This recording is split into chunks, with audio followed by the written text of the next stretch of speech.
Praise lord. అందుకు నా కృప నీకు చాలును. 2 కొరింథీ చాప్టర్ 12 వర్స్ 9. ప్రైజ్ లార్డ్ అండి. అందరికీ చదవబడిన వాక్యాన్ని బట్టి దేవుణ్ణి స్తుతిస్తున్నాను. నా కృప నీకు చాలును అని ప్రభువు పౌలుతో అంటున్నాడు. ఈ మాటను బట్టి పౌలు ఎంతగానో ఆదరణ పొంది ఉన్నాడు. ఇలా దేవుడు అనడానికి కారణం ఏంటంటే, మరి పౌలు భక్తుడు దేవుని చేత అనేక దర్శనములు కలిగినవాడు, దర్శనములను చూసినవాడు.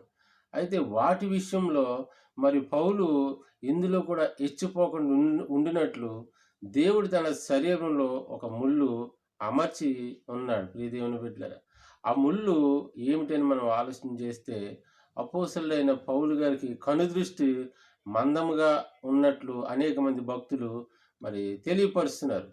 ఈరోజు మనం చూస్తే ప్రతి మనిషిలో ఏదో ఒక బలహీనత, ఎన్ని బలహీనతలు ఉన్నప్పటికీ దేవుని కృప ఉంటే అవన్నీ కూడా బలాదులు. ప్రియమైన దేవుని బిడ్డలారు, అయితే పౌలు భక్తుడి జీవితంలో ఎన్ని సమస్యలు ఉన్నను, ఎన్ని సుడిగుండాలు చుట్టుముట్టినప్పటికీ ఆగిపోకుండా సాగిపోయాడు. కారణం ఏంటో తెలుసా? దేవుని కృప పొందినవాడిగా పౌలు భక్తుడు ఉన్నాడు. అలాగే ఆదికాండంలో 6వ అధ్యాయంలో చూస్తే నోవహు కూడా దేవుని కృప నొందినవాడుగా ఉంటున్నాడు.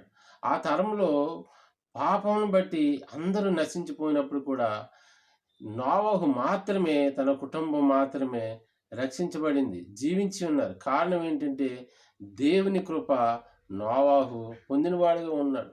అలాగే 2వ తరానికి అభివృద్ధి కారణమయ్యాడు. 2వ తరం అభివృద్ధి కూడా నోవహు కారణమయ్యాడు. ప్రియ దేవుని బిడ్డలారా, దేవుని కృప నోవహుకు తోడుగా ఉంది.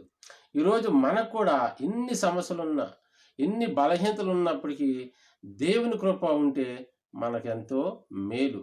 ఆ కృప మనందరికీ దేవుడు అనుగ్రహించిన గాక. ఆమేన్. Praise lord.